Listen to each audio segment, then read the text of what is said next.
Welcome to the mysterious casebook. Tonight, a quiet lane hides a chilling secret, the vanishing at Willow Lane. A single clue in the mist and a question that haunts the heart. Why did they disappear? Where in the world are you joining us from? Now pour yourself something warm and let the mystery begin. The bells of St. Edmund's tolled with their usual thrift, announcing 3 o'clock with a sort of absent-minded apology.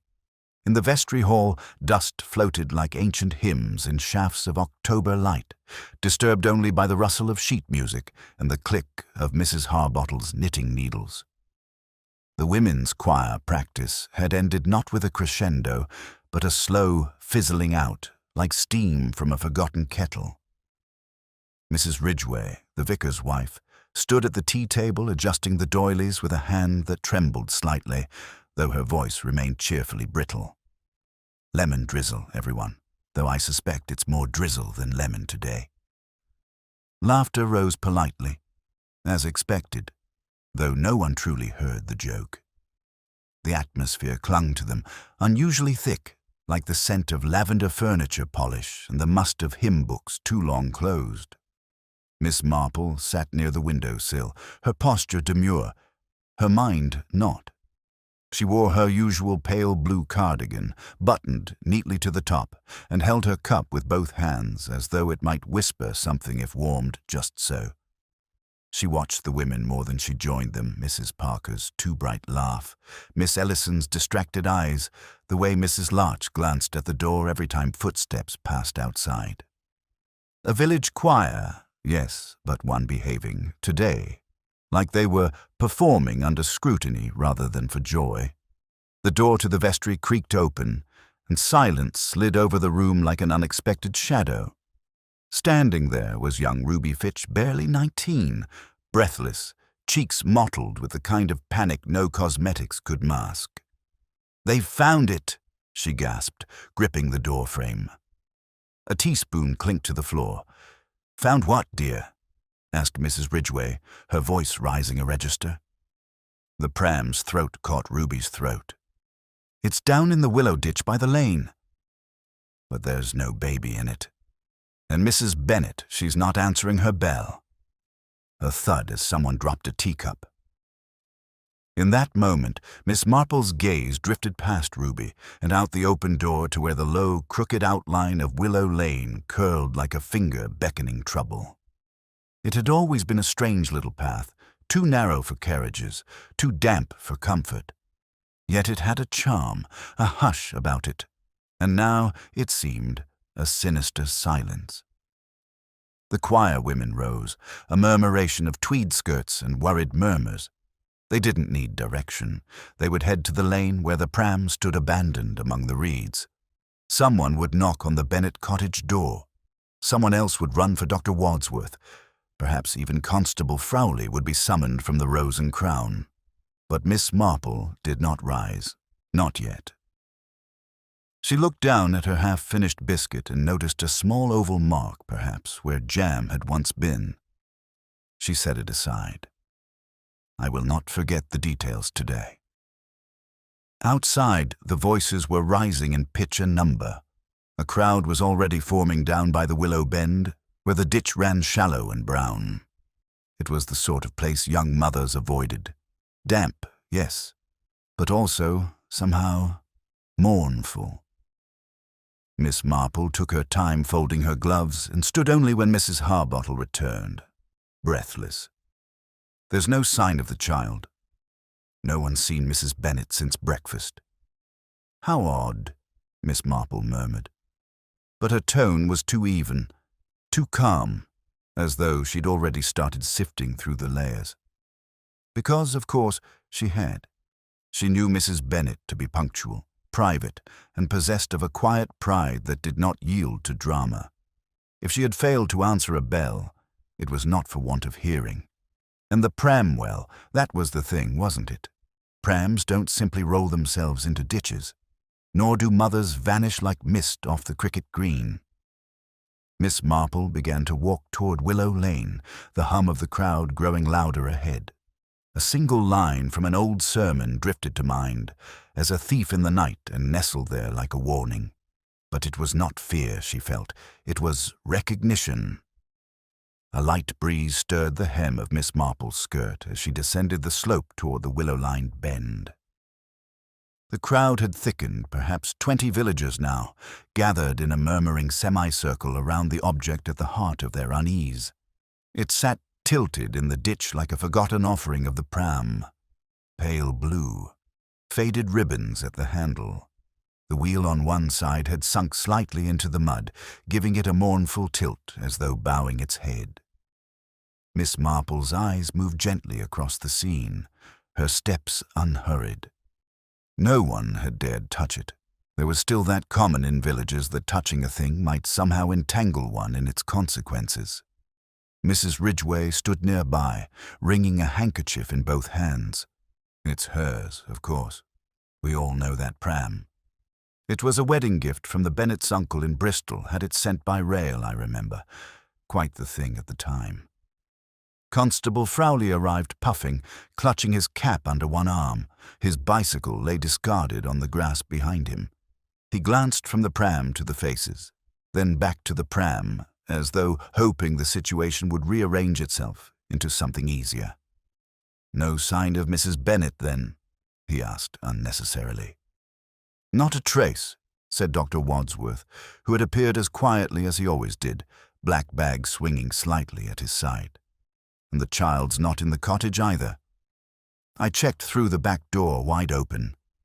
Miss Marple's head turned slightly. "Open? That's not like her." The doctor gave a nod. "The teapot is still warm on the stove. One cup half finished, baby's shawl on the floor." A hush followed his words, and it spread like fog across the grass. The sound of wind in the willow leaves whispered above them, like a chorus of things half heard. "She's not the sort to run off," murmured Mrs. Larch. "Very reserved, our Audrey. A bit cautious, maybe, but never flighty." "No, not at all," said Miss Ellison. "She'd hardly go far without telling someone. Not with a baby only 6 weeks old." Miss Marple stood by the edge of the ditch now, eyes resting on the pram. Her gaze dropped not to the obvious, but to the grass just behind the wheels, a scattering of tiny white petals-wood anemones, unseasonably late-crushed beneath the tread. She bent slowly and examined the damp ground. 2 distinct indentations, one deeper than the other. The kind that might be made by shoes not quite the same size. One heel had slipped slightly sideways, a hesitation in movement. Not a mother strolling peacefully. A tug, a stop. Perhaps something heavier than emotion had passed here. She didn't speak her thoughts. Not yet. Instead, she turned to Constable Frailty, who was inspecting the hedge as though it might confess. "You'll want to send word to the station," she said gently. "It would be a shame if evidence were trodden over." Frailty flushed but nodded, retreating to his bicycle. Dr. Wadsworth's brow furrowed. "We should organize a proper search. Begin with the lane, then the thicket by Bellman's Rise. She may be injured. Or confused." Mrs. Ridgway made a choked sound and turned away, dabbing at her eyes. "Poor girl." "And the baby, I'll look after the child for now," said Miss Ellison quickly. "He's in the cradle, sleeping. I'll bring him to the vicarage." Miss Marple inclined her head. Yes, best not leave him alone. Even as she said it, her thoughts stirred beneath the surface. Not the facts alone, the pram, the door ajar, the shawl, but the texture of things. The wrongness not of what was there, but what was not. Audrey Bennet was a woman of schedules. Tuesdays were ironing. Thursdays she went to Mr. Pomeroy for milk. Choir on Fridays, always with the child, and yet today the routine had collapsed mid-motion. She looked once more at the pram. A smudge of something dark marked the inner lining. Not blood dirt, perhaps, or old ink. But it struck her oddly. She filed it away. As the others moved off, some to the Bennet house, others to organize a wider search, Miss Marple lingered by the lane's bend. It was a narrow path, flanked on both sides by stone and bramble. Privacy was built into its shape, the sort of place where one might whisper what could not be said elsewhere. She watched a pair of sparrows dart through the willow boughs and vanish.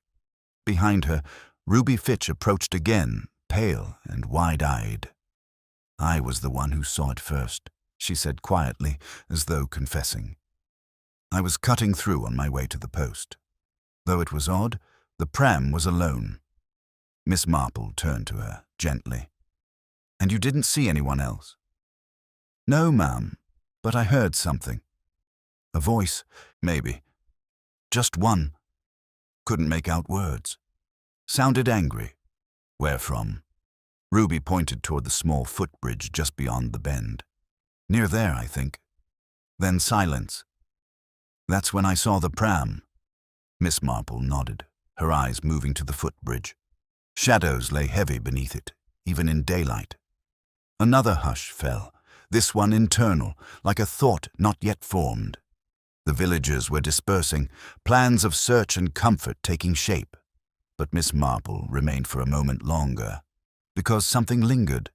Not fear, but the distinct sensation of performance. As if everything, the pram, the open door, even the panic, had been staged with the faintest hint of calculation. She turned, her pace unhurried. It was not just the child who had vanished into the willow-dark lane. Something else had gone missing too. Miss Marple's shoes made barely a sound as she turned from the bridge and followed the winding garden path that edged the back of the vicarage lawn. The household was in hushed flurry, voices trailing from the drawing room, the faint sound of a kettle coming to the boil. But it was the shaded side path beyond the clematis that drew her eye, where a small iron gate led discreetly into the Langleys' back garden. The Langleys had once been 3 Major Langley, his wife Muriel, and their son Henry, but since the Major's passing and Henry's sudden departure from village life to the city, Muriel Langley had shrunk into an elegant, self-sufficient quiet. She took her tea precisely at 4, regardless of upheaval. Miss Marple had always admired that kind of defiant courtesy. Muriel Langley, widow, sat in a wicker chair under the pergola, her thin hands resting on a copy of the Church Times. A porcelain cup steamed before her. She did not appear surprised to see Miss Marple enter. "You've come for gossip or truth?" she asked, without turning her head. "Whichever presents itself," said Miss Marple, settling across from her. They sat for a moment in silence. A bee hovered at the lip of the sugar bowl before drifting away. The sound of distant voices searching, combing the thicket near Bellman's Rise, carried faintly on the breeze. "Poor Audrey," Muriel said at last. "I suppose we'll all say that now, though few said it when it mattered." Miss Marple tilted her head. "You think she was unhappy?" Muriel took a sip of her tea. "Not unhappy exactly, but uncomfortable, as if she never quite managed to step into the role we'd assigned her, not for want of trying. She ironed her curtains on Thursdays, smiled at the butcher's wife, sang alto even when the baby wore her voice thin. But you could see it in her posture. She carried herself like a guest in her own life. Miss Marple nodded slowly. Respectability can be a rather demanding hostess. They shared the barest smile. "She was too young for Gordon," Muriel continued, more to the garden than to her guest. "And he knew it. A man like that prefers a wife who's grateful. Quiet. Less history to trip over." And was there history? Muriel's eyes flicked upward, dry as fallen leaves. "There's always history, Jane. The only question is whether it's written in pencil or ink." She set her teacup down gently. "Did you know she wrote letters to someone in Ireland?" "I saw the stamps once. She tore them up before posting, but it was regular, almost like a ritual. Once a week, Tuesdays, I think." That caught Miss Marple's attention more keenly than she let on. "Did Mr. Bennet ever see?" If he did, he never let on. But Gordon wasn't the sort to miss such things. He watched his life like a shop window, everything in place. Muriel turned her gaze out toward the hedgerow. She started leaving the pram near the lane about a month ago. Said the baby slept better in the air. Perhaps that's true. But perhaps she liked the freedom, the walk alone. Even 15 minutes can be a small rebellion. Miss Marple made a soft sound, neither agreement nor doubt.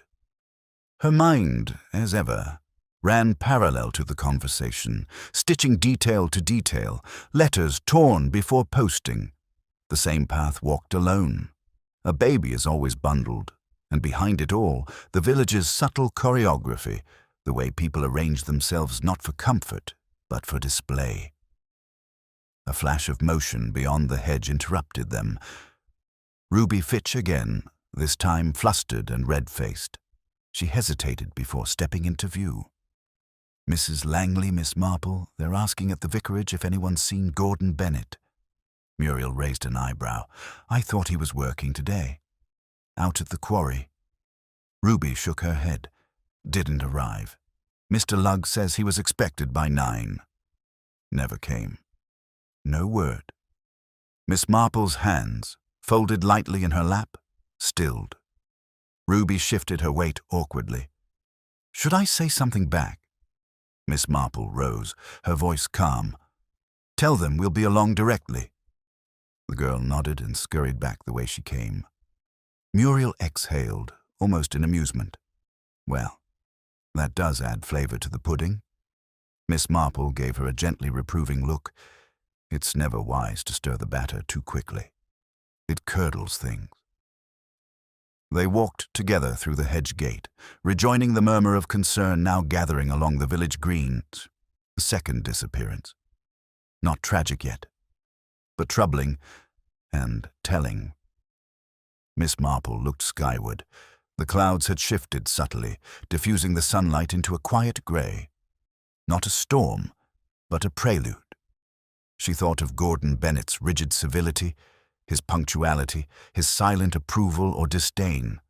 A man whose absence might say more than his presence ever could. And beneath it all, the silence of an unposted letter still echoed.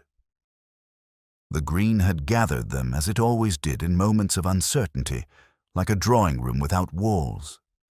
From the buttery yellow door of the post office to the red-tiled awning of the grocer's, villagers loitered in half-formed clusters, speaking softly as though the air itself might carry scandal too far. Children had been called indoors. Dogs were kept leashed. The calm was not peace, but poised apprehension. Miss Marple moved along the edge of the green toward the vicarage, Muriel Langley keeping pace beside her with an elegance more austere than warm. A figure emerged from the direction of the allotments, Constable Frailty, still ruddy with exertion, though now visibly rattled. "They've found Mr. Bennett's bicycle," he said, stopping before them. "Where?" asked Muriel, not quite hiding the edge of curiosity in her tone. "Lent behind the telephone exchange, upright, locked, but not well. No sign of him." "Did he live alone?" Miss Marple asked mildly. Frailty hesitated. He and Audrey had separate rooms. Since the birth, of course. But well, she'd mentioned night crying. Nothing untoward. Miss Marple gave a polite smile, though the corners of her eyes barely moved. Of course. Many couples find their arrangements evolve after childbirth. Constable Frailty's ears reddened. Still seemed strange, all of it. Both gone. And the pram. He trailed off, looking toward the lane as though hoping the landscape might resolve into clarity. But the willows merely shivered in the wind. Muriel turned to Miss Marple. "You knew Gordon better than I did. What sort of man disappears on the day his wife does?" "A deliberate one, perhaps," she replied. "Or a frightened one. Though I find it curious, either would choose midday, when the village is at its most alert." Across the green, Dr. Wadsworth emerged from the Bennett cottage, removing his gloves with slow precision. Miss Marple's gaze drifted to meet him, and something passed between them at a knowledge precisely, but proximity to it. "I'd like to see the inside," she said quietly. Muriel raised an eyebrow. "Is that strictly necessary?" "Curiosity," Miss Marple answered. "And pattern. Houses speak, even when their owners do not." The Bennet house stood in that nondescript line of semi-detached cottages near the chapel, neither imposing nor quaint. A modest rose bush struggled against the front gate. One bloom had burst open awkwardly, its petals ruffled, as if surprised to find itself on display. Inside, the air was warm but stale, as though too many words had been spoken in haste and none of them finished. The sitting room was not unnaturally so. Cushions fluffed with mechanical care, not comfort. A child's rattle placed precisely on the mantelpiece. Miss Marple moved slowly, her fingers never touching but her eyes absorbing everything. The milk on the stove had begun to sour. A handkerchief, freshly ironed, lay folded on the window sill. The shawl that had once wrapped the baby was on the floor, not dropped, but placed. Its edges formed a rough triangle like a makeshift arrow. Intentional, or merely coincidence? One must never mistake the former for the latter, or dismiss either too quickly. In the hallway, Dr. Wadsworth met her with a nod. "No sign of struggle," he murmured. "No blood, no indication of departure or violence. Simply interrupted routine." "Which can be as eloquent as a scream," Miss Marple replied. She looked up the stairs, her voice soft. "May I?" The doctor hesitated, then stepped aside. "Her room's on the right. He's on the left." Miss Marple ascended carefully. She paused at the top not from exertion but from instinct. The air here had a different density, as though heavier with meaning. She entered Audrey's room. It was spare, almost monastic. A single cot beside the bed. 2 small framed prints, biblical verses rendered in calligraphy, hung with crooked reverence. A hairbrush and comb laid side by side on the dresser, but what struck her most was the wardrobe. It stood half open. Inside hung 6 dresses, all pale, all similarly cut. But the 7th hanger was empty, and below it a pair of sturdy shoes, scuffed but polished, recently worn. Miss Marple bent and noticed a faint trail of dried mud on the floorboards near the door, not enough for panic, but enough to suggest movement and haste. She turned to go, but paused at the small writing desk beneath the window. A stack of envelopes sat in the drawer, all unposted, all addressed in the same hand. Not to Ireland this time, but to someone in Oxfordshire, the names gender-neutral. The language inside is tentative, affectionate, but guarded. She took in one line and no more. "I know I shouldn't write, but it's the only place I still feel real." Downstairs, voices rose again, the searchers returning with nothing to show. The sun had begun to lower itself, not quite golden, not yet grey. Miss Marple descended the stairs and rejoined the quiet gathering in the lane outside. She left with purpose, she said, more to herself than anyone. But what purpose? Behind her, Muriel Langley looked toward the willow trees. "Appearances deceive," she said dryly. Miss Marple agreed with a slow nod. "And often they're designed to." Her eyes drifted across the green once more to where Ruby Fitch stood near the post-box, speaking hurriedly with someone half hidden behind the hedge. The voice was unfamiliar, but the posture, the tilt of the head, the cautious glance was not. It suggested someone not used to being watched. The hedge bowed gently in the wind, its movement slight enough to be missed by most, but not by Miss Marple. Her gaze remained fixed on the figure partly obscured behind it, just beyond Ruby Fitch's shoulder. The man stood with a hesitancy that did not belong to passing tradesmen or village walkers. One gloved hand gripped the strap of a worn satchel, the other lingered at his side as though unsure whether to wave or retreat. Ruby, flushed and visibly flustered, leaned toward him, her voice pitched in that oddly suppressed register of someone not wanting to be overheard, yet fully aware they might be. When she noticed Miss Marple watching, her head jerked slightly, and she stepped back. "Just a friend from Melford," she called, unconvincingly. "Looking for a chemist." Miss Marple nodded, her expression serene, but her mind took in the details. Melford was 6 miles off, its chemist long shuttered, and few friends wore gloves on a warm autumn afternoon unless they were hiding something or unused to being seen. By the time she walked the distance to the hedge, the stranger was gone, vanishing toward the side path that led through Mr. Arbuthnot's orchard. Miss Marple did not follow. Not yet. "Old friend, is he?" she asked gently, turning to Ruby. Ruby fidgeted with the hem of her sleeve. "Well, my cousin, in a way. Mother's sister's boy. He was just passing through." Miss Marple murmured, with the kind of non-committal interest that encouraged more. Ruby didn't elaborate. Her cheeks were crimson now, her hands twisting the edge of her cardigan. "I should see if they need help at the vicarage."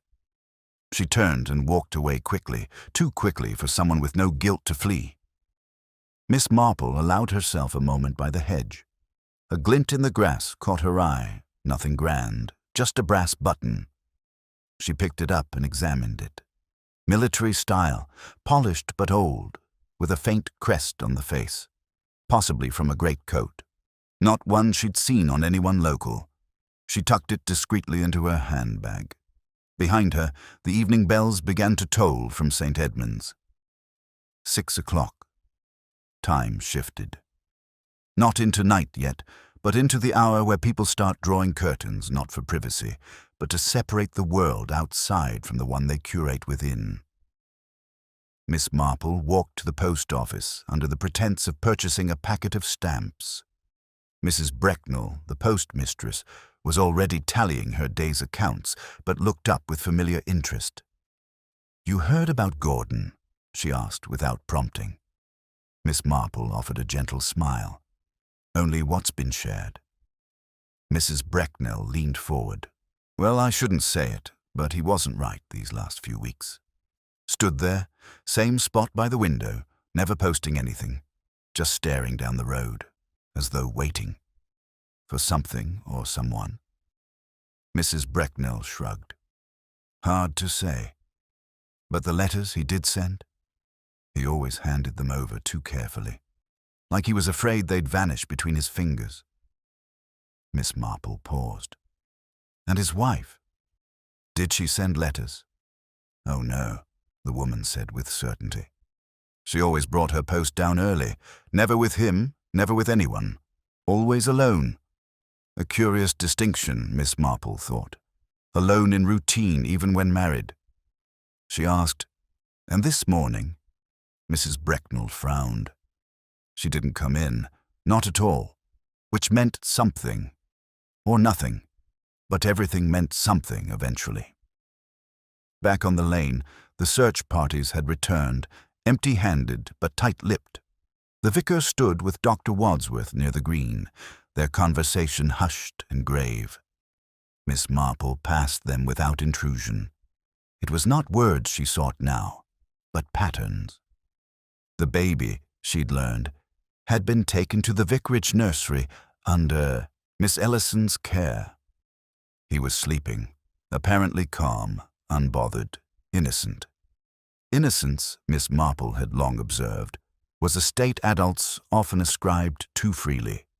It masked complexity, it excused oversight, and oversight was something she couldn't afford now.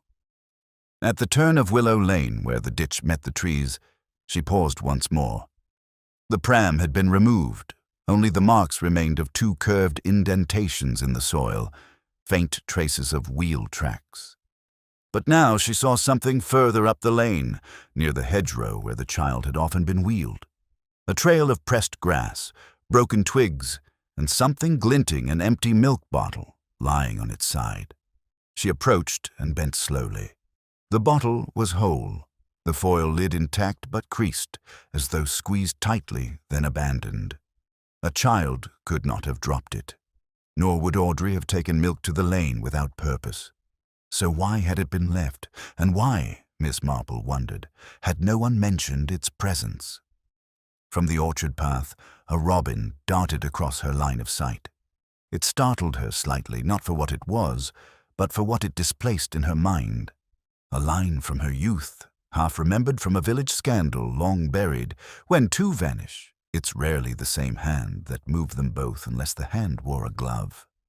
She looked again toward the hedge. The pressed grass had no footprints leading to the orchard, and yet someone had certainly come through. The pressed grass ended abruptly at the low stone wall that divided the lane from the orchard beyond. The wall was old, crumbling in places, its mortar the color of stale bread. Miss Marple leaned slightly, peering over. Beyond lay a patchwork of apple trees, their branches heavy with fruit the color of tarnished gold. The air held that late-season sweetness and a faint rot beneath the perfume, the sort of scent that always suggested something overripe, on the verge of decay. A sound drifted toward her, then muffled, but distinct, a rhythm, irregular and small. Not footsteps. Something closer to scraping, as though a spade struck stone in a careful, deliberate rhythm. She straightened slowly, listening. It came again, then stopped. Silence folded in. From the far end of the lane, Constable Frowley's voice called her name, polite but distant. She turned to see him hurrying toward her, his expression set somewhere between eagerness and dread. "Miss Marple, we've had word someone saw Bennett earlier this morning, near the station road." Her brow lifted faintly. "On foot? On the bus, they think, but it's not certain. Mrs. Popham swears she saw him climb aboard at the 9:30 stop, but there was mist and she's not confident." He shifted uncomfortably. "If he's run off, it's a funny time for it." "Indeed?" Miss Marple murmured. "And running away from what, one wonders?" She looked once more over the wall before turning back toward him. "Have you searched the orchard?" "Not yet, ma'am. I thought it best to start along the river path." "Why do you suppose?" But she had already begun walking, the small decisive steps of a woman whose sense of order would not be delayed by official uncertainty. He followed reluctantly, muttering about boundaries and permissions. They passed through a gap in the wall where the stone had long ago tumbled inward and entered the orchard proper. The air was cooler here, the ground damp.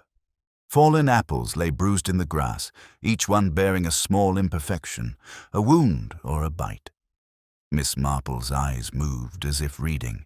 Every mark, every indentation spoke of hands and habits, of stories left behind in gestures. "There," she said softly. Frowley followed her gaze to where the sound had come, a small patch of freshly disturbed earth beside a tree whose trunk curved like a question mark. The spade lay against the roots, half buried as though abandoned mid-intention. The soil had been turned, then hastily covered again. Frowley's face paled. "Good Lord. You don't think—" "I think," said Miss Marple, kneeling slightly, "that the earth often hides less than people suppose." He crouched beside her, hesitating, then began to dig carefully with his hands. Within moments, his fingers struck something not bone but cloth, damp fabric, thick, the color of navy blue. He drew it up, shaking loose the clinging soil. A coat, a man's coat. Miss Marple reached to touch the lapel. "Military issue," she noted. "See the stitching? And the missing button." Frowley looked up sharply. "Then this must be Bennett's." "Perhaps." Her tone carried the faintest uncertainty, or perhaps it belonged to someone else entirely. The discovery spread across the orchard in whispers before they'd even left it. By the time they reached the lane again, Mrs. Ridgway was waiting with the air of someone halfway between moral outrage and fascination. "You've found something, haven't you?" "Oh, it's dreadful. And the poor child, he'll grow up never knowing the truth." "Few of us do," Miss Marple said gently, and moved on. Back at the vicarage, evening had deepened to that peculiar English twilight where everything appears both softer and more uncertain. Lamps glowed behind drawn curtains, and the first chill of night slipped through the open hall. Miss Ellison met her in the doorway, her face pale. "The baby's awake," she said, "crying, but only when the light dims." "It's the oddest thing." Miss Marple smiled faintly. "Children feel unease long before they can name it." She followed her into the sitting room where the infant lay in a cradle near the fire. The cries had subsided into hiccuping murmurs. Miss Marple leaned closer. "He has her eyes," she said softly, though perhaps not her quiet. Miss Ellison watched her anxiously. "Do you think something's truly wrong, with all this talk of running away and buried coats?" "Oh, there's always something wrong," Miss Marple replied. "The difficulty lies in discovering what people choose to call right." She turned toward the mantelpiece, where a row of parish notices rested beside a vase of lilies. The flowers drooped, their petals spotted brown at the edges. Another symbol of appearances enduring longer than vitality. She reached out, adjusting one stem, and noticed a smudge on the vassia, a faint trace of soil. Orchard soil, dark and wet. Miss Ellison frowned. "What is it?" Miss Marple looked thoughtful. "Only that earth travels strangely, Miss Ellison. It follows the careless rather more faithfully than the devoted." Outside, footsteps approached the quick stride of Dr. Wadsworth, followed by Muriel Langley's quieter tread. They entered without ceremony. "They've confirmed it," Muriel said in a low voice. "The coat's Gordon's. Mrs. Popham was right about the bus, though they've found the driver. He swears Mr. Bennet wasn't on board." Dr. Wadsworth's voice was grim. "We'll have the river dragged in the morning. Best to prepare ourselves for the worst." Miss Marple inclined her head. "The worst comes in many disguises, Doctor. I would like to see the coat again, if I may." "It's at the constable's cottage," he said. "Frailty insisted on keeping it safe overnight." "That's prudent," she replied mildly, though her eyes lingered on the hearth, where the fire snapped softly. Shadows leapt across the room, rising and falling over the cradle. For a moment, the flame's movement cast the faint outline of a figure on the far wall, bent, gloved, and motioning as though digging. Miss Marple's gaze did not waver. "Sometimes," she said at last, "what we find buried is far less troubling than who chose to bury it." The fire crackled low as Miss Marple stepped into the evening air, her breath faintly visible now in the cooling dusk. She moved with carrier neither hurried nor aimless toward the constable's cottage tucked beyond the village green, a modest brick dwelling with ivy crawling up one wall and the faint glow of lamplight through a chintz curtain. The smell of damp grass and coal smoke mingled as she approached. From within came the sound of cutlery against crockery and a low male voice, not Frailty's. Miss Marple paused near the rose trellis and tilted her head slightly. The second voice was unfamiliar, softer, clipped in a way that suggested education and self-containment, not quite local. She knocked once with the lightest of taps and waited. The conversation inside halted, followed by the shuffling of feet and the creak of a floorboard. Constable Frailty answered the door with visible surprise, his shirt sleeves rolled up, a buttered scone in hand. "Miss Marple, I wasn't expecting," she said kindly, "but I believe I would like to see the coat again." Frailty stepped aside awkwardly. "Of course, yes. Please come in. It's just, well, my cousin dropped by. From Aldersbury. He's passing through." A man rose from the hearthside chair as she entered. He was of medium build, clean-shaven, with fine dark hair and a courteous, unreadable smile. A small suitcase rested by his feet. "Miss Marple, is it? I've heard of you. James Denholm." He extended a hand in greeting. His gloves were tucked neatly into his coat pocket. "How very nice to meet you," she said, taking in the minute detail. his polished shoes still flecked with rural mud, the faint indentation of spectacles recently removed, and the smell of pipe tobacco clinging faintly to his jacket, though none was currently lit. Frailty retrieved the navy coat from a side cabinet and laid it across the table. "Still damp," he muttered. "We brushed off what soil we could. Button missing there, see?" Miss Marple traced the edge of the missing buttonhole gently, her eyes drifting to the seam where the lining met the hem. Something caught beneath her fingertip, a tiny tear, no more than an inch long, near the inside breast pocket. "Did you notice this, Constable?" Frailty leaned in. "No. Could have caught on a branch, I suppose, or something sharper." She looked up at Denholm. "Are you military, Mr. Denholm?" The man blinked, then gave a polite chuckle. "Used to be. Signals. Nothing glamorous, I'm afraid. And do you often pass through Flaxley?" He smiled again, pleasantly evasive. "From time to time, I find it restful, like something from another era." Miss Marple's gaze didn't shift. "It's an odd time to seek rest. With all this unpleasantness." Frailty interjected, perhaps sensing her tone. He arrived before any of this started. Bad timing, really. Miss Marple offered no reply, only a thoughtful nod. Her eyes returned to the coat, then to the room. Something about the firelight's flicker on Denholm's suitcase unsettled her, not for what it revealed, but what it resisted. She straightened. "Well, I shan't keep you. I only wish to confirm the details." She turned to Frailty. "You'll keep it locked away, I trust." "Until all's settled." "Certainly." Outside, the wind had grown stronger. It stirred the branches above like restless thoughts. Miss Marple paused at the gate, glancing back. Through the window, she saw Denholm return to the chair and Frailty to the kitchen. But her focus narrowed on the suitcase.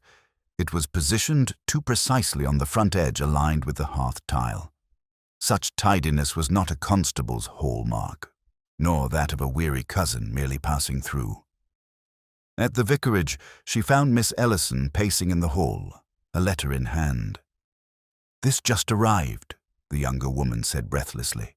"Left at the back door, no stamp." Miss Marple took it gently. The envelope was cream, unmarked, but for Audrey Bennett's name in the center. Not addressed formally, simply Audrey, written in a fine, looping hand. Feminine, but with a firmness not often seen in village ladies. Inside was a single sheet. She read it once, then twice, her lips pressed tightly together. "Someone cared deeply for her," she said at last, "and did not expect to be known." Miss Ellison hesitated. "Do you think someone from before she married?" Miss Marple gave no answer. Her eyes moved instead to the hallway mirror where her reflection stared back not as an old woman, but as a witness to too many kinds of grief and too many performances. From the parlor came the faint cry of the baby again, not loud, not distressed, a thin, wavering sound like a question. Miss Marple turned away from the mirror and folded the letter in half, tucking it back into its envelope. Outside, the lamps had begun to flicker in the distance. The orchard beyond the lane was still, but something unseen moved there nonetheless, not a figure, not the truth, a current. The vicarage sat quiet now, dimmed and low-lit, its windows giving off that peculiar glow of houses pretending at calm. Miss Marple remained in the front hall a moment longer, the letter to Audrey still warm in her hand. The script lingered in her mind, the curvature of affection in the A, the subtle hesitation in the lower loops of the Y, the way someone writes when torn between longing and shame. She stepped quietly into the drawing room where Miss Ellison had resumed her needlework. A child's booty lay half-finished in her lap, ivory yarn trailing from her fingers like spun milk. "You mend well," Miss Marple said softly. Miss Ellison looked up. "It calms the nerves. I used to do darning for the Bennets. Audrey never got the hang of it. Said the holes came faster than her stitching could keep up." Miss Marple sat. She was rather fastidious about appearances, wasn't she? Miss Ellison smiled faintly. She tried very hard. You could see it in her cuffs. Always pressed, but always slightly worn. She paused. There was never much money, you know. Gordon earned just enough to keep her in new hats for the fete, but not much more. And still, said Miss Marple, she managed a great deal. Not many young wives care for both the child and the choir and the parish laundry rota. No, Miss Ellison agreed. But she always seemed as though she were waiting for something better, or for something to be over. The fire crackled softly, its light catching the needles in Miss Ellison's hands. Miss Marple observed her movements a little too precisely for comfort's sake, as if the calm was only performative. Did she confide in you? Miss Marple asked gently. A brief pause. She once said she felt she owed something to someone, that she'd made a bargain. But I thought she meant marriage itself, or motherhood, or maybe just life. Miss Marple nodded slowly. A bargain, yes, the kind women make with silence and respectability. She recalled the letter's final line, "Tell him I tried to be worthy of the version he imagined." It had not been signed, not with a name. Only the letter A. Outdoors, the village clock struck 8. Not late, yet long past when things should have begun to resolve. Instead, the mystery thickened like fog. The second coat, the gloved man, a buried jacket, but nobody. A husband is missing, a mother vanished, and not a letter unmailed, but delivered. Carried not by chance, but by someone who had access to the back door of the vicarage. A door known only to those familiar with its daily rhythm. Miss Marple stood once more. I think I'll pay a call on Mr. Arbuthnot. Miss Ellison looked up. At this hour? He's a man of habit, Miss Marple replied mildly. I imagine he's still tending to his pigeons. The walk across the green was near silent, save for the rustle of leaves and the occasional cough of a distant engine turning over. The orchard stood dark behind its low stone wall, but further up, the lamplight from Arbuthnot's back shed glowed like a solitary eye. She rapped lightly on the side door. After a moment, it opened, to reveal Arbuthnot himself, an aging bachelor with hair like unraveled string and spectacles that magnified his eyes disproportionately. He blinked. Evening, Miss Marple. You've not taken to pigeon fancying, have you? No, Mr. Arbuthnot, though I do admire their discipline.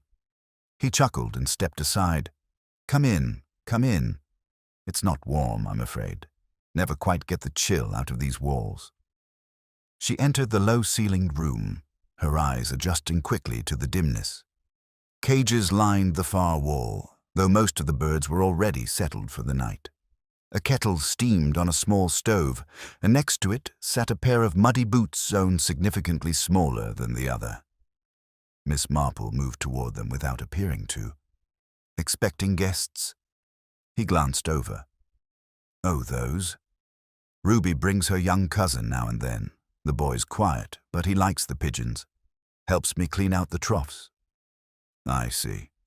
She picked up the smaller boot and turned it slightly. The sole was flecked with soil the color of orchard mud.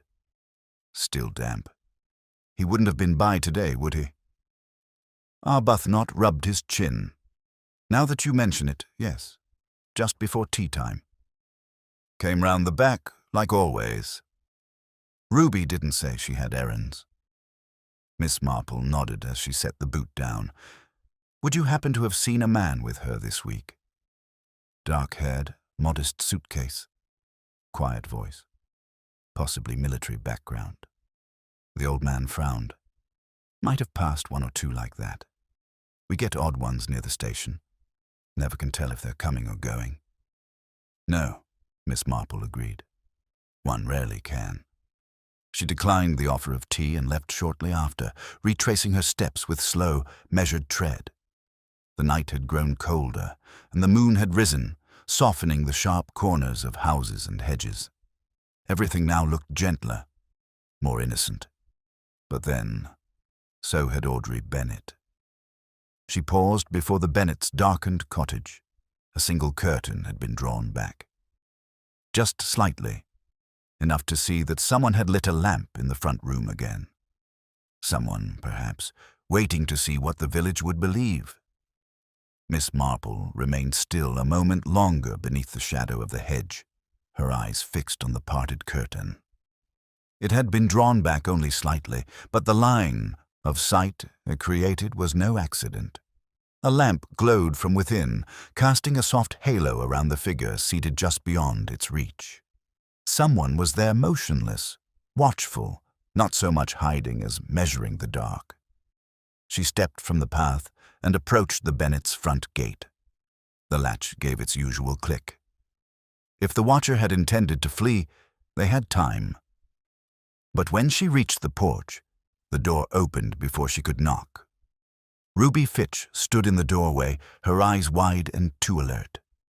"Miss Marple," she said, her voice cracking with surprise and something else embarrassment, perhaps.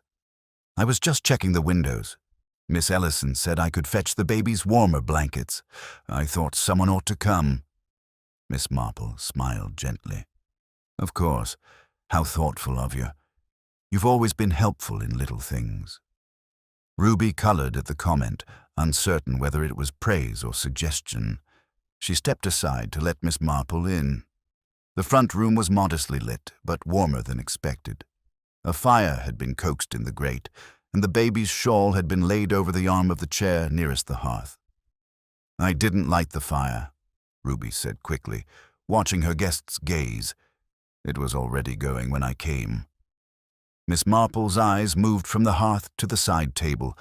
A cup sat cooling on its saucer. No steam, no lipstick mark either, but someone had sipped from it recently. She said nothing about it. "May I use the back room?"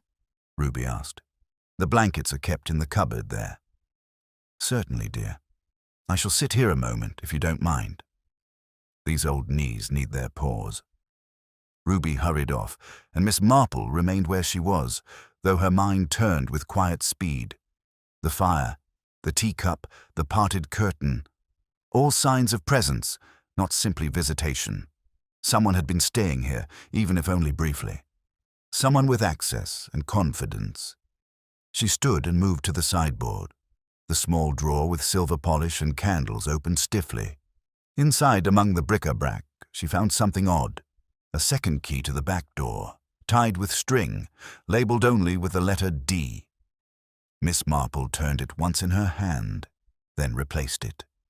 Ruby returned with the blankets folded tightly. "They smell a bit musty, I'm afraid." "Warmth is often more important than fragrance," Miss Marple replied, smiling.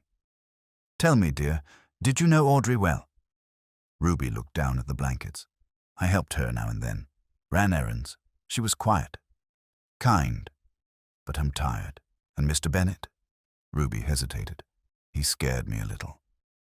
"Not in what he said, just the way he watched. He made you feel you'd done something wrong even when you hadn't." Miss Marple's expression didn't change. "And your cousin didn't home, was it? Did he know Audrey?" Ruby's eyes darted up. No, I don't think so. He just came through last week. Family matters."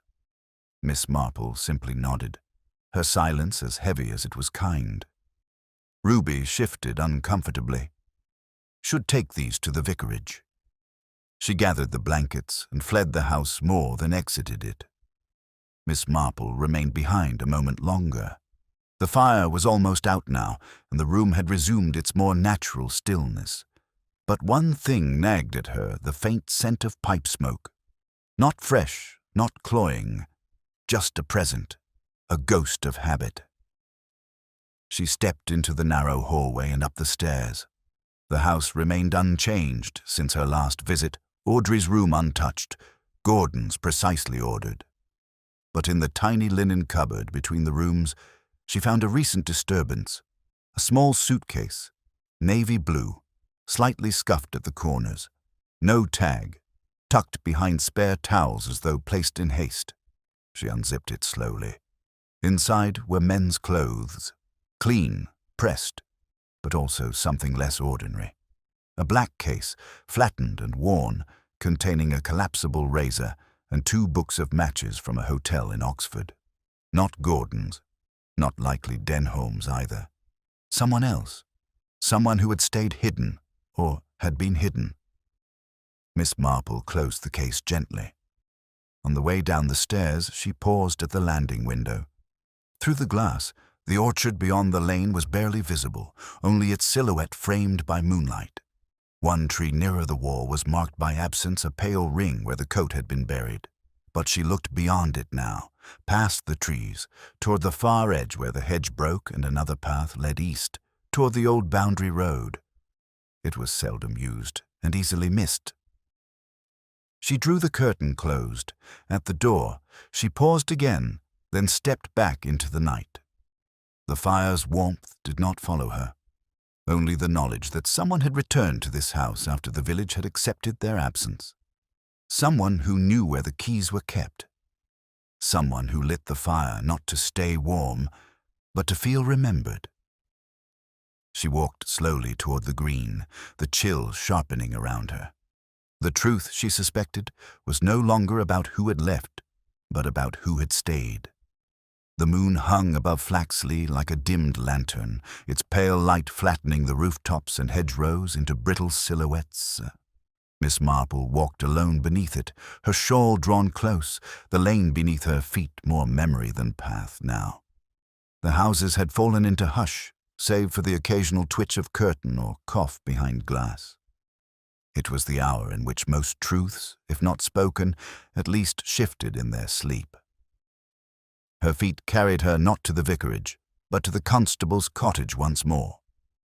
The front garden, overgrown with yarrow and late lavender, gave no hint of disturbance, but something in the stillness unsettled her, not quiet but pause, as though the house were listening. She approached the porch, noting the faint glow of a hallway lamp through the side lights. The door was not locked. That in itself was odd. She tapped twice. No response. Another knock, firmer this time. Then she tried the handle. The door opened. "Constable Frailty," she called softly, stepping into the narrow hall. The air smelled faintly of boiled potatoes and something else with a sharper scent. Leather, perhaps, or old dust newly disturbed. The parlor door stood ajar. She pushed it gently and saw at once that the fire had gone out. A teacup rested on the edge of the side table, only half drunk. The coat Gordon Bennett had worn, the one unearthed from the orchard, was gone from the armchair. More curious still, the suitcase that had belonged to Denholm Frailty's alleged cousin had vanished as well. Miss Marple's gaze lingered on the empty spot beside the hearth. Then her eyes moved to the window-sill. A single feather lay there, small and downy, pale grey. Not pigeon, not sparrow. A dove's feather, she thought. Symbolic, though she disliked sentimentality. She turned toward the hallway just as Frailty emerged from the back kitchen. His face was flushed, his hair slightly disheveled, and he started at the sight of her. "Miss Marple, you gave me a turn. I was in the shed, looking for matches." Her expression remained gentle. I knocked. The door was open. He rubbed the back of his neck. Yes, I meant to fix that latch days ago." "A habit uncorrected, then," she said softly. "Much like assuming everyone in a village is precisely who they say they are." His smile faltered. "Your cousin Denholm left already?" Frailty nodded too quickly. "I took the evening train. Said he couldn't stay with all the fuss." How unfortunate. I'd rather hoped to ask him something about Signals Corps protocol. Frailty's eyes flickered. Didn't know he was in the military. "Neither did he, I think," she said, not unkindly. A pause settled. In it, Miss Marple noticed a pair of wet footprints on the linoleum, one slightly larger than the other. They led from the back door toward the front, then vanished where the rug began. "I trust you've not been to the orchard again this evening?" she asked mildly. Frailty glanced down. No, no, just in the shed. Damp floor, leaky roof. Ah. She made no move to sit, nor to press further. Instead, she reached into her handbag and withdrew a folded envelope. "This was left at the vicarage," she said, handing it to him, addressed to Audrey. No stamp, left by someone familiar with the back entrance. He took it, eyes scanning the handwriting. His lips parted slightly, but no words came. After a moment, he murmured, "She never meant to leave him, you know." Miss Marple tilted her head. "No. I imagine she meant only to reclaim something of herself." He looked up sharply. "And did you intend to help her? Or only to protect the village from knowing?" Frailty stepped back, shaking his head. "I didn't know fully, but I suspected. I saw him, that man, weeks ago. Once by the orchard, once at the station. She never looked afraid, only ashamed." Miss Marple waited. "I thought if I ignored it, it would pass. People make mistakes. Gordon, he wasn't cruel exactly. Just hard, unyielding, like wet stones." The simile struck her as honest. "And your cousin?" Frailty swallowed. "He wasn't my cousin." "No," she said. "I didn't think he was." He nodded once. He said he'd sort it. That they just needed time, but when Audrey vanished and then Gordon, he panicked. Said he'd be blamed. Said it would ruin everything. And so he fled. Frailty looked at her helplessly. "What would you have done?" "Asked the truth to stand still long enough to be seen," Miss Marple replied. "Though I know that's not as easy as it sounds." From the hallway clock came a single chime. 9:30. Miss Marple stepped toward the door. "If you have the coat still," she said, "you may want to look again at the stitching inside the hem." "Why?" "Because truth hides best where people never think to question thread." She left him then, alone with the half-cooled tea and the quiet weight of omission. Outside, the night had grown sharper, more watchful. From across the green, the Bennets' front room window remained unlit now, but the sense of someone watching had not disappeared. It had only moved further back into the house. The morning broke soft and silver, with mist feathering the fields and rooftops as though the night had exhaled and forgotten to draw breath again. Flaxley stirred slowly. Curtains twitched, kettles murmured, dogs barked, once then settled. The ordinary reasserted itself with quiet determination. But something had changed. Even the bird-song seemed hesitant. At St. Edmund's, the church bell rang for the 9:30 service, its tone lacking its usual authority. Only a handful of villagers filed into the pews, enough for propriety, too few for comfort. Muriel Langley sat near the back with a straight spine and unreadable face. Miss Ellison came alone. Ruby Fitch was absent entirely, and Miss Marple, uncharacteristically, arrived late. She entered as the opening hymn faded, her steps measured but unhurried. She did not take a pew but continued to the vestry, where a small gathering awaited Dr. Wadsworth, Constable Frailty, the vicar, and Mr. Arbuthnot, whose pigeon-flecked coat clashed awkwardly with the severity of the setting. They stood near the side table where Miss Marple had laid a parcel, a neatly folded navy coat, its inner hem now opened, thread loosened with surgical care. The object inside was small, unremarkable, but utterly damning, a matchbook from the Holloway Arms, Oxfordshire. Nestled inside it a calling card, Mr. Alistair Denton. No address, only a name. And on the back, a single line written in ink now smudged but legible, deliver at Beck. No questions. Miss Marple turned to them, her voice soft and clear. "I'm afraid the story is simpler than we wanted it to be," she said, "and sadder than we expected." She gestured toward the coat.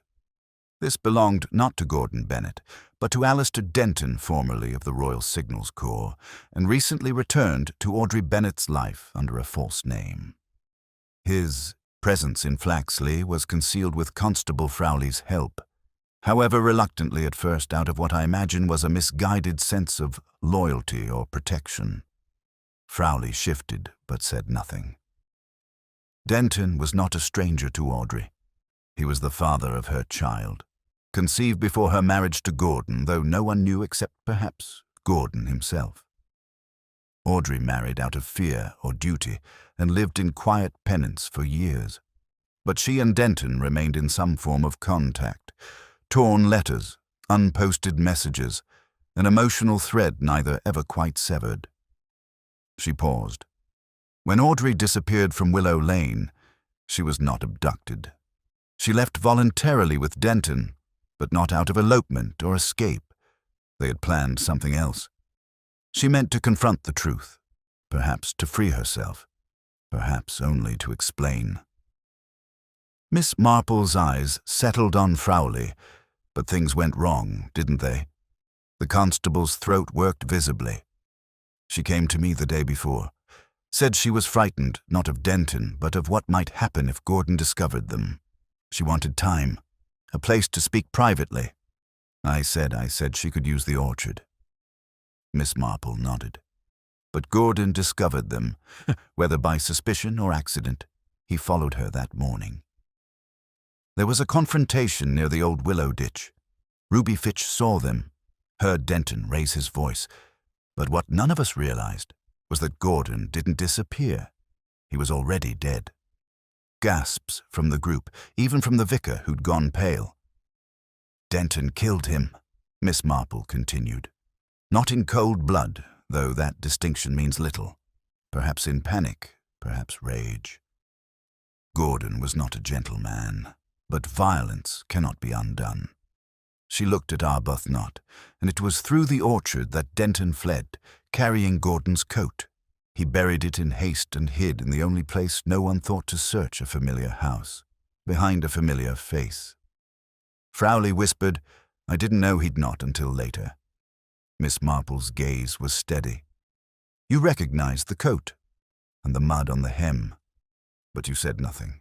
You burned the gloves, hide the suitcase. Perhaps you hoped Audrey would return and resolve it herself. Or perhaps you simply froze." Dr. Wadsworth interjected quietly. "And Audrey?" Miss Marple's voice lowered. "She returned the night of the disappearance, not to hide, but to leave something behind. The child. A letter. She knew she could no longer live among those who would never forgive her truth, only the version she performed. She opened a second envelope and placed it beside the coat. In her own words, "I thought I could make peace with pretending, but no life can grow from fear. I leave the child not to shame him, but to protect him from becoming the lie that grew around me." The room remained silent. Even the birds outside seemed to hush. The vicar spoke, finally. "And where is she now?" Miss Marple folded her hands. "On the train to Liverpool, I expect. There's a small ferry that leaves for Cork on Sunday evenings. She may already be at sea." Muriel Langley, still seated in the back pew, spoke aloud without turning. "And the village? What shall we say?" Miss Marple replied without flinching, "that there was a misunderstanding, that Mr. Bennet and Audrey both left to reconcile with distant relatives, that the baby is being cared for at the vicarage until further arrangements are made." The vicar exhaled. "A lie, then?" "No," said Miss Marple. "Kindness." They dispersed soon after. The coat was taken into custody. The matchbook was sealed. Frowley, silent and hollow-eyed, made no protest. It was a grief of his own making now, one that would not fade with forgiveness. Outside the church, the mist had thinned. The day stretched out like a polite fiction, cloudy, calm, determined to restore its rhythm. At the vicarage, the baby slept in the cradle, small fists curled like unopened letters. Miss Ellison stood watch, quiet and tired, but softened somehow, as if the burden had been named and could therefore be borne. Miss Marple stood at the window, watching the Willow Lane from a distance. The trees moved again with the wind, their branches bent but not broken. Behind her, the world resumed its familiar rituals, teapots filled, gates latched, curtains drawn just so. The village, outwardly, was whole again. But she knew better. Respectability, she had long ago learned, was not true. It was tapestry. Some threads were mended, others are hidden. A few pulled loose quietly in the night, never to be discussed again. And somewhere, on a ferry across the Irish Sea, a woman who had tried very hard to be good was now trying only to be honest. Miss Marple turned from the window and reached for her gloves. There was nothing more to be done here. Only to wait for the next small deception to ripple beneath the surface.